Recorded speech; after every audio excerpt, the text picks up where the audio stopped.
presence on an album, on an As Lay Dying album. So yeah, there was a little bit of like pressure and stress that went along with it, and you wanted to feel like you lived up to the expectations that the other band members had for you, and even like the original band members had for you.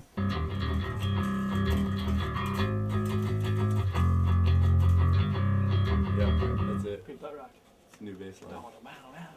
It's the new bass line! He's kind of the thumbs up, thumbs down guy, you know. We show him a riff, we show him a song, he's always like, I like it or I don't, and he's sometimes the best judge because he just goes the initial feeling. He doesn't care how hard it is to play or who wrote the riff. He just thumbs up, thumbs down, you know.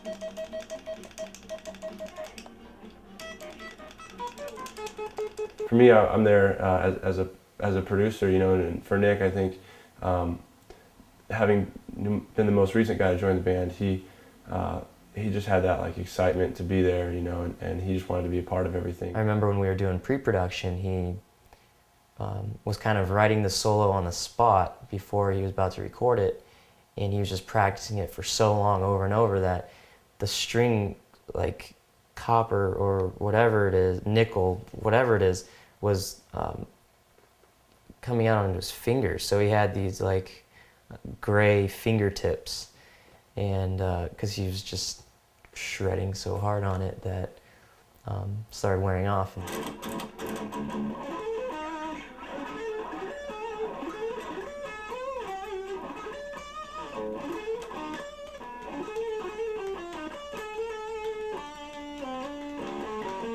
On my parts, I came in there and I just kind of went for it, and I was a little bit nervous because it was like the first actual like recording I was doing with As Lay Dying, and I didn't want to blow it in any way. The solos he wrote on the record, I think, have the feeling that they do because he was so in tune and in touch with what was going on when we were writing each song, and how each part came together, you know. So when it came time to lay down a solo, it wasn't just like some dude, you know, playing as many notes per second as he could. It actually has a melody in it.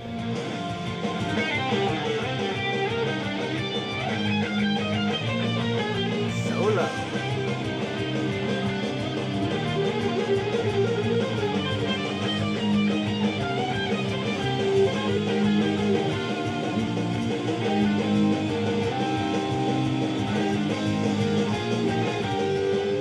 Since it was my first time recording, it was a little stressful, it was a little hectic. Meeting deadlines wasn't exactly the easiest thing. That's not it though. Just play this. Okay, what do you play normally? Just play everything exactly how you play, but start there. Try that, just try it.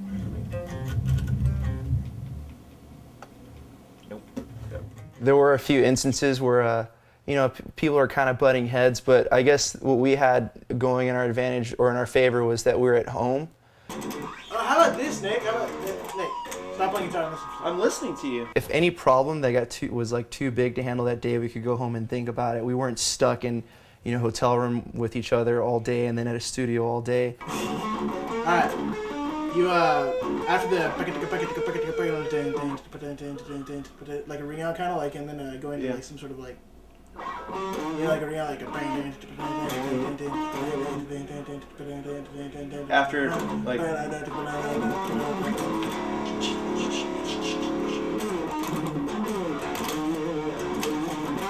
we also took up a number of recreational activities, There's no question who the best basketball player in the band is. I mean, it's me, no question, hands down. Of course Nick would say something like that.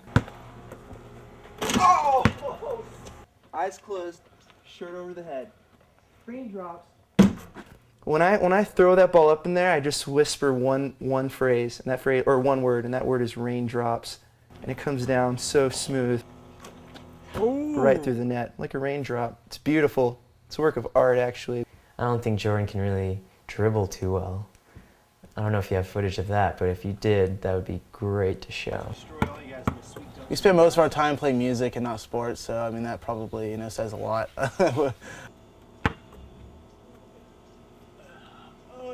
Oh, that was nice. Yeah, I could bust out a couple trick shots every once in a while if I'm lucky. Oh. Are you kidding me? We weren't really able to record as fast as we thought, we should be able to record. Jordan and I were the only ones with a lot of studio experience, so the guitars took, maybe like 5 days longer than we thought. Once those were all done, I was kind of rushed doing the vocals. And I planned on doing a song a day, but I ended up doing, 3 songs a day vocally, and that was a little stressful. And I actually finished recording my vocals at 4 in the morning. The day we left for Japan, I had to be to the airport at 6 in the morning. So I was literally on my way home, grabbed my clothes and went to the airport. Hey Steve, do you think you bring the vocal mic tomorrow? No, I think tomorrow I'd like to at least kind of give a song a go. That way I don't know just how long it's going to take to do vocals. Okay. Let's do that. I'll let you have it. So you hear that crack? That means I've been going at it for a while. I do this one, fingers in my cheeks, make a little motorboat sound. It's always a good one.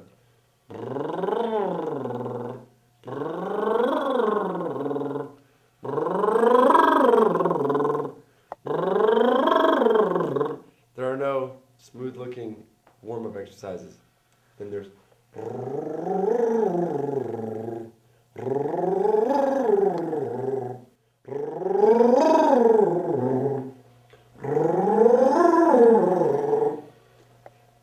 that's a couple of them. I'm already halfway shot, so I'll just see what I got left.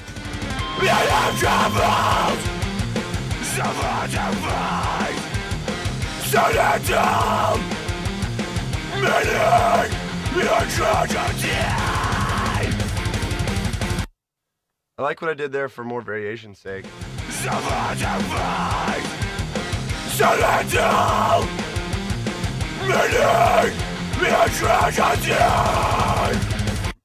Particularly like mid-range lower stuff is better for me when my voice is shot, and the high range is better for me when I'm fresh.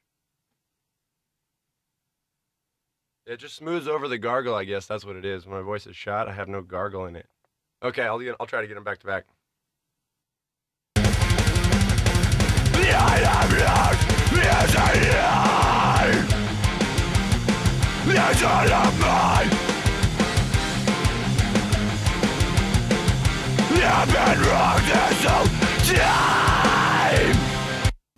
Vocally, I didn't really take a different approach on this record as opposed to the last. I think, I just knew that, I had to just go in there and scream my brains out, I guess. Was that a little stronger or not? Yeah, I was also thinking something cool. You know how it kind of goes, ee, and then yeah, it kind of kicks in?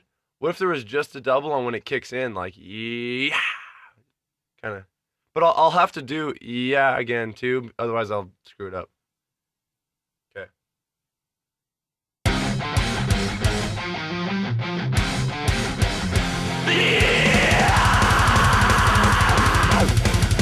My other one was longer. Oh, that one. Oh, and then there's another double after this.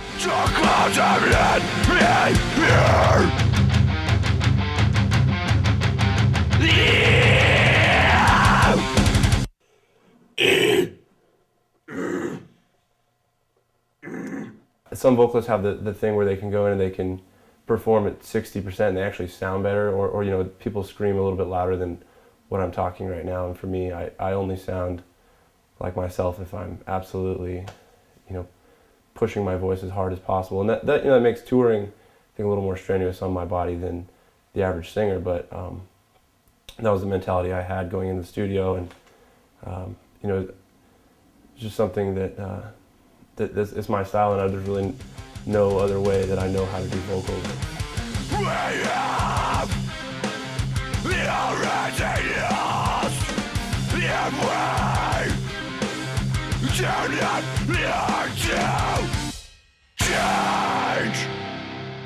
We toured a Throwdown right before we recorded the record, our last tour, and I remember hearing Matt do background vocals, and he sounded like, he was getting murdered, like he was just screaming for his life. I really wanted to have his voice come and kind of fill in some of the gaps where